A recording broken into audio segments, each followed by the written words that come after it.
Hello everybody. Whoops, I should minimize that. Um, my name is King Wizard, and this is going to be a first video ever, and also the first video in a series that I'm going to be uh, entitling Casual Yu-Gi-Oh Decks. Um, these decks aren't going to be anything that you should expect to topple the meta. Maybe not even, so might not even be able to compete with them very well. Um, they might be able to put in some damage, and the off chance if they might brick a little bit, they might be able to recover. They might be able to win potentially, but I doubt it's going to win anything consistently against any sort of top tier deck. Maybe not even against rogue decks as well. Um, but nonetheless, they are going to be casual decks that you can either play with your friends, or just decks that, in my opinion, are really fun, sometimes kind of original.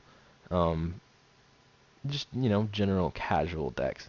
And this first deck is going to be something called Chaos Ritual. Um, this is something that I don't think I've ever seen anybody really run. I guess it is something, it's hard to make something purely original uh, when you think of how many people are actually playing the game. But it is something that I didn't look up online really. Like I didn't look at other people's decks for suggestions. I just kind of like knew what I was looking for and went from there really. Um, if you continue to watch some of my videos, you'll learn that I'm a huge fan of the Chaos monsters. Mainly these three, mainly BLS and Chaos Sorcerer. And some other decks I will run Light Pulsar Dragon. I don't like Dark Blaze unless it's in Chaos Dragons, and even still, he doesn't have too much synergy in the fact that you can his special summoning condition, but whatever. Um, yeah, this is a Chaos Ritual deck. As you can see, it's running Dark and only one Light Ritual, but it also runs triple Manju and Sinju, so there's a lot of light targets. Um, there are several issues with the deck, mainly the main one being that the deck can't recover very well once you actually get a play out. And if it gets something like Dark Hold or Raigeki'd, you're most likely going to lose just because there's not much recovery and the deck is very resource heavy. You can make a pretty big play, which most of the time a big play would be getting a Chaos monster out in the field as well as a Ritual monster in one turn. Doing that is most likely going to leave you with 2 to no cards left in your hand, and most of the time those cards aren't going to be anything that you can use next turn to make another play. The deck also doesn't have any protective capabilities, so it's easily susceptible to something like a Dark Hole or a Raigeki or even Trishula or anything that can blow up a field, or get rid of cards in your hand. Anything. It can hit it very easily. Um, like I said, this is a very casual deck. Don't expect to win against any of the top tier decks, um, because it's just not there. Uh, the deck is very fun though, and there are ways to it can brick easily, yes, because there are again a lot of cards like you can easily just draw a hand full of ritual spells and then never draw a ritual monster or never draw a Manju or a Sinju. Um, but nonetheless, might as well go ahead and get into the deck. I'm running 2 Noble Knight or Artorias, I think that's how you pronounce it. 2 Dark Blades. The reasoning for these is Advanced Ritual Art. This card is it's such a generic ritual spell, and on top of that, dumping 1 Noble Knight and then 1 Dark Blade into the grave not only gets you a ritual monster out, but also sets up a chaos play. So that's wonderful. I love turn 1 Advanced Ritual Art getting out like a Masked Beast or a Demise. And as well as a Chaos Sorcerer or BLS. It's just wonderful, even though it leaves you with little in your hand after that. And then obviously the Chaos monsters, 1 BLS and 2 Chaos Sorcerer. I feel like Light Pulsar isn't really necessary because he doesn't have a useful effect, as well as him being, I guess type doesn't really matter when it comes to the Chaos monsters because he's a warrior and he's a spellcaster. And then I have 2 Jin Presider of Rituals. Now, a lot of people, when it comes to the Jin monsters, think that they're all trash except for the one that's used in the Jin lock. Can't think of its actual name off the top of my head. I know what it is just because it's the card used in the Jin lock. But this card has a lot of synergy with the deck. The fact that he's dark, a level 4, and he's a fiend is great in and of itself, but if his effect, since he can be used from the grave, that also adds into it, makes it so you have 1 less resource required to be in your hand, and also his effect is wonderful combined with Ruin Queen of Oblivion. I love getting her out with using a Jin Presider of Rituals because she destroys a monster. Not only can she attack again, but you also draw a card off of that. So that's wonderful. I really think it's pretty underrated, I guess. Maybe you could say. I don't think that they're all trash. I would prefer that there's only 2 level 4 Jin monsters. I would prefer if there was more that were actually good. The other one is, I think it has to do with the ritual monster attacking a synchro monster, and as everybody knows, synchros aren't something that are really used too often anymore. Just have to check if this was actually recording because I started recording before this and it had stopped for some reason. Back to the deck. I'm running 3 Senju and 3 Manju for obvious reasons. Now, this is kind of, off the subject, I guess, but I had built this deck a long time ago before Necros were even a thing, even rumored in the OCG. I had built this deck almost a year ago, without Unexpected Die, and without Fiend Grieving. But other than that, it was relatively similar, and I loved it, and I had priced the deck at around $30, $30 to $40, I think, not counting the extra, obviously, because of Emerald and Excite and 101. And even I think Key Beetle at the time hadn't been reprinted, so it was expensive as well, at least kind of expensive. But the main deck itself, which the deck doesn't necessarily need an extra to function, but the main deck itself was really cheap, so I really wanted to build it. Never really got around to it, but now the main deck is still relatively cheap, but the only reason why I don't want to is because of the fact that it depends on Manju and Senju, and because of that, they might end up getting hit. Now, I really don't think they should, honestly. When it comes to Necros, I think something specific to Necros should actually be hit, rather than Manju and Senju, because, they've only made 1 competitive top-tier ritual deck. Why would they limit something that's gonna prevent any ritual deck from ever being good ever again, unless they decide to unlimit these and then hit an actual Necros monster. So really, if I'm going to build this deck in real life, I have to wait until the next ban list to see what happens. I know a lot of people, I understand the different perspectives behind hitting Manju and Senju. I understand that the Necros are dominating the meta. I think there's something like 30 Necros players at the recent WCQ last weekend. So I do realize that there are a lot of Necros players, and that is an extremely good deck. I understand that, even though Burning Abyss won the actual WCQ. But I still think that I don't like the idea of them hitting something that doesn't actually pertain to the archetype. It's just something that really bothers me. They did it similarly with rulers, although I guess they were a little harsh on them at first, banning the babies. But banning something like Super Rejuvenation, which I don't think, if that came back now, I really don't think it would be too abused. Not nearly as bad as it was when Dragon Rulers were at their peak. But even still, afterwards, for a couple formats, I think like 3 to 4, or maybe 2 to 4, let's just say, put it at that, formats, Dragon Rulers were still kind of a thing. People still ran them. After the babies got hit, people still ran plant rulers and blue eyes rulers. And then later on, almost a year after that, people started running Lightsworn rulers. Um, they were still alive after they hit the babies, and Super Rejuve and Dragon Ravine.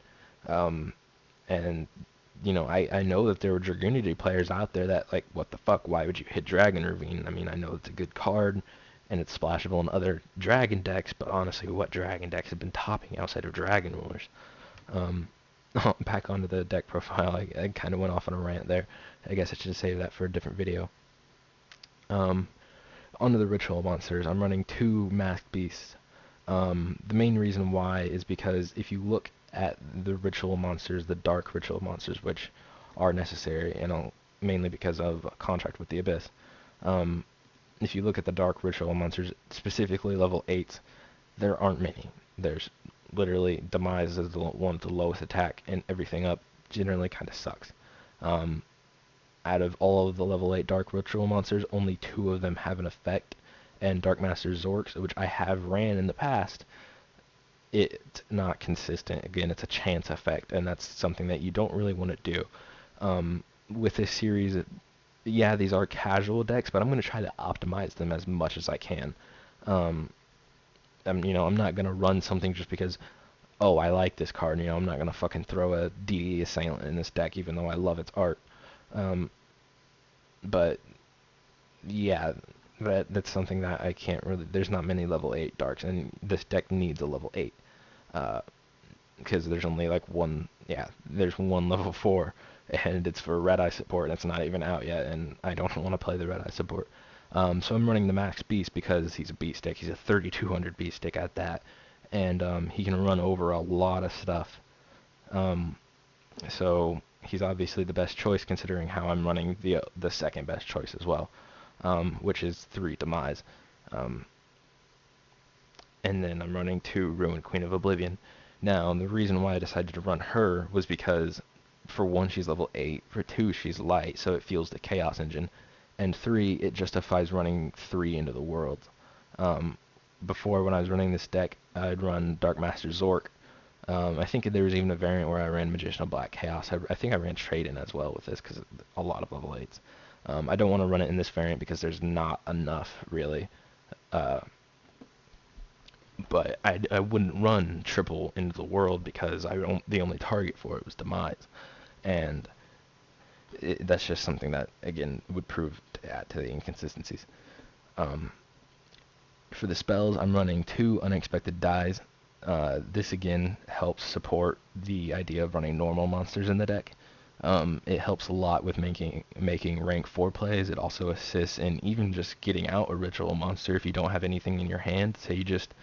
Say you have a Manju and an Unexpected Die, you can Unexpected Die, place the normal the Manju, search a ritual monster, and then ritual summon, and then if it's a Demise, potentially just blow up the field and get rid of your monsters, or if it's like a Masked Beast, you can just go into Masked Beast as well as any of the rank 4s.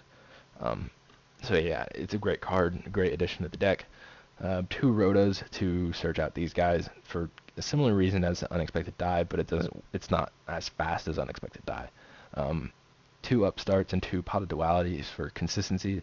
3 Into the World, 2 Advanced Ritual Art, and 3 Contract with the Abyss. And then 2 Fiend Griefing. This card I really do like for this deck just because dumping a Presider of Rituals is always a good thing, as well as its effect to get rid of a monster in your opponent's graveyard, which again, specific decks could be really handy.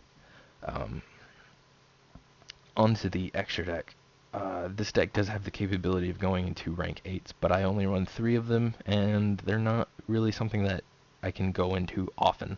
It's definitely not something usually optimal. Maybe like main phase 2 after the battle phase. But there's rarely a time where I'll have 2 of my ritual monsters out on the field at the same time. So I'll start off with the rank 4s. For the generic ones, really, these are just kind of toolboxed in for the most part. for certain specific situations that might come up. So I'm running one Rhapsody, one Cowboy, one Abyss Dweller, one Exciton, one Diamond Dyer, one Castell, one 101, one Black Ship of Corn, and one Ragna Zero. Again, these are all toolboxed in for certain specific situations. I guess Emerald can be in a certain, as you know, he can kind of fall on that boat, but most of the time when I put in Emerald in a deck, it's with the knowledge that the deck needs to be recycled at some point. But so I guess he's kind of in that boat, kind of not. And then the other two are two Master Key Beetles. I should probably take one out because I realized in my past recording of this that that I could go into I can go into a rank 4 monster that requires 2 lights. I didn't realize that for some dumbass reason. So I could probably take this out and add it, but I'm not going to in this video. And then for the rank 8s, I'm running one Divine Dragon Knight Felgrand, one Heliopolis, and one number 62 Galaxy Eyes Prime Photon Dragon. They love the large names with their high rank Xyz monsters. My favorite one out of these, the one that I'd probably go into if I had the option, would probably be Felgrand. I really do love this card. I love the art. I love the effect. I love his attack. You know, I loved seeing him being played in Sylvans last year. It was, you know, great to see, although I didn't play Sylvans myself. I just loved seeing the card. It's great. I would most likely go into him over these two most of the time because this requires... I don't think I'd ever really go into this. The Heliopolis, it can be good for getting over certain trouble cards, but other than that, most of the time you're going to probably be nagging yourself, so it's not something that I would consider optimal. Felgrand would probably be the optimal play because he's kind of a safe card, as well as him having a decent amount of attack as well. So that's the deck. I'm going to do some testing over on Yu-Gi-Oh! Pro. As you can see, I already have a duel that was going. It's one advantage that this is against an AI.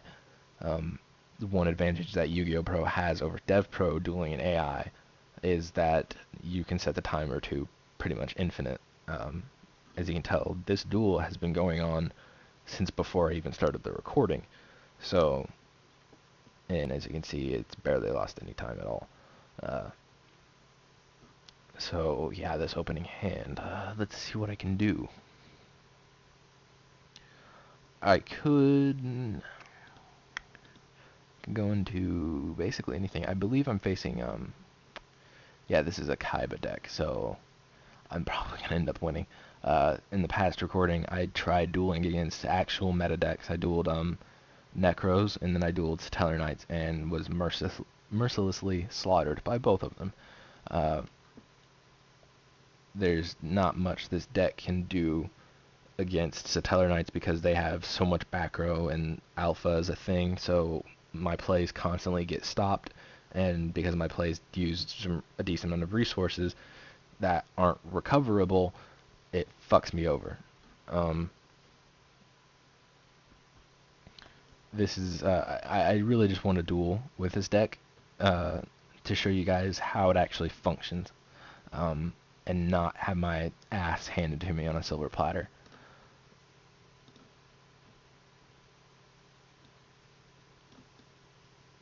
He does run, I know this deck does run a magic cylinder, so him having 3 back row does mean that that's something that he could use. Oh, he shadow spelled it. What the hell does that do? That's like a ghetto fiendish chain.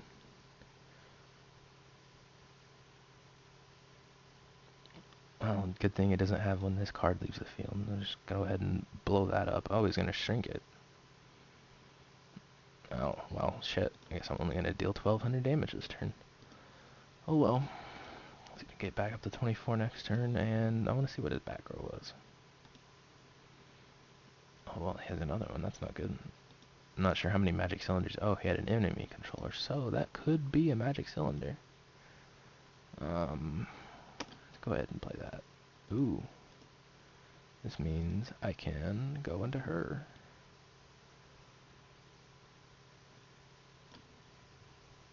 should I grab that, though? No, no, no. Into the world, so I can use Presider Rituals.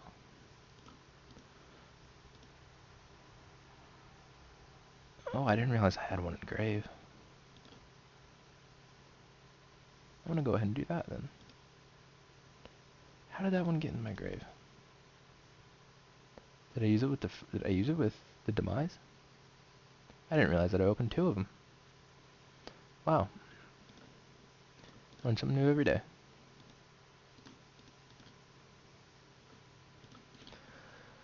So yeah, this is going to be relatively easy considering how, again, it's just a Kaiba deck. The most threatening thing he can bring out is a Blue Eyes, and his only way of doing so is by tributing. It doesn't actually run the Blue Eyes support,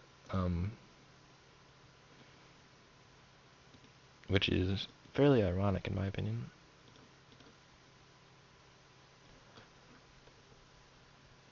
Oh, I didn't realize I had it set as a single. I guess I'll go again. Yeah, as you can see, it's the Kaiba deck. Anything pre-made that isn't already scripted against this bot, it does not know how to play whatsoever. It's going to play cards if it can. I learned that from trying to get it to use my Battery Man deck, and it would seriously just play a Stormforth and end its turn. It wouldn't do anything else but play a Stormforth for no reason. And that's something really angering to see, or really frustrating to see. You know, it would be nice if they had pre-built scripts for multiple different decks instead of just pretty much the meta decks. For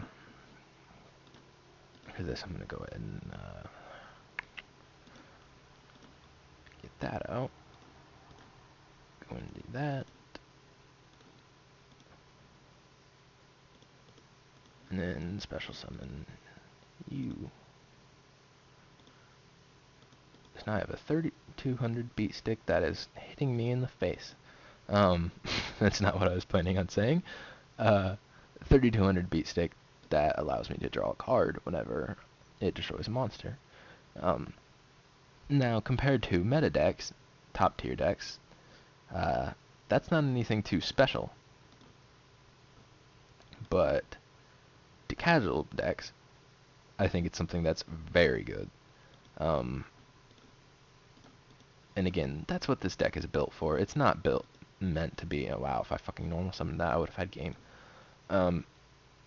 This deck isn't something that's meant to face the meta. If I had built something to face the meta, I'd just build no fun zone. You know, just fill it with anti-meta cards.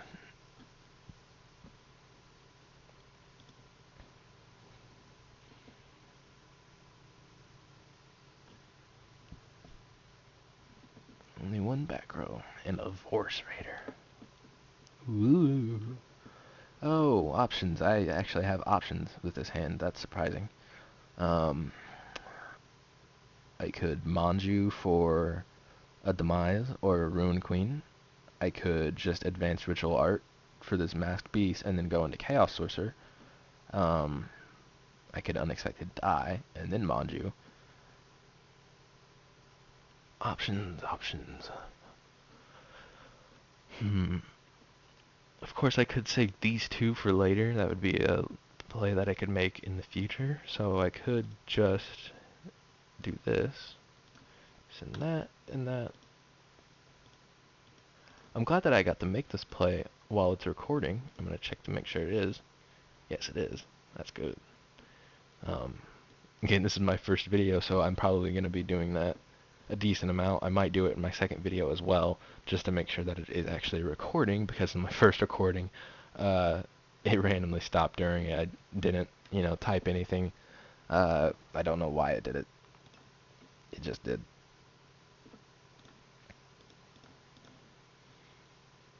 Oh no, you magic cylinder my 23 instead of my 32.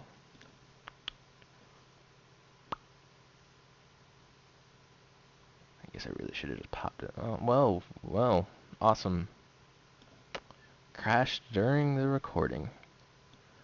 Oh well, you guys get the gist of how it actually works. So yeah, that's the deck, and that's the first video of this series. Yeah, if you want to see more, if you want to see it dueling against actual people, if you want to actually duel this deck, just leave a comment or message me over YouTube. If you check my channel description, I'm going to put my name on Pojo. I do frequent Pojo a lot, mainly in the Batteryman thread. I am a pretty, I do love Batteryman. That is probably my actual competitive choice for a deck. Not super competitive, obviously, but yeah, I do frequent Pojo a lot. So if you want to send me a message over there, that's cool. Just, whatever. So yeah, if you like this video, please let me know. If if you want to give me some tips to help me, get better at what I'm doing. Uh, I am doing this on a budget. Uh, so yeah, whatever. See you guys later.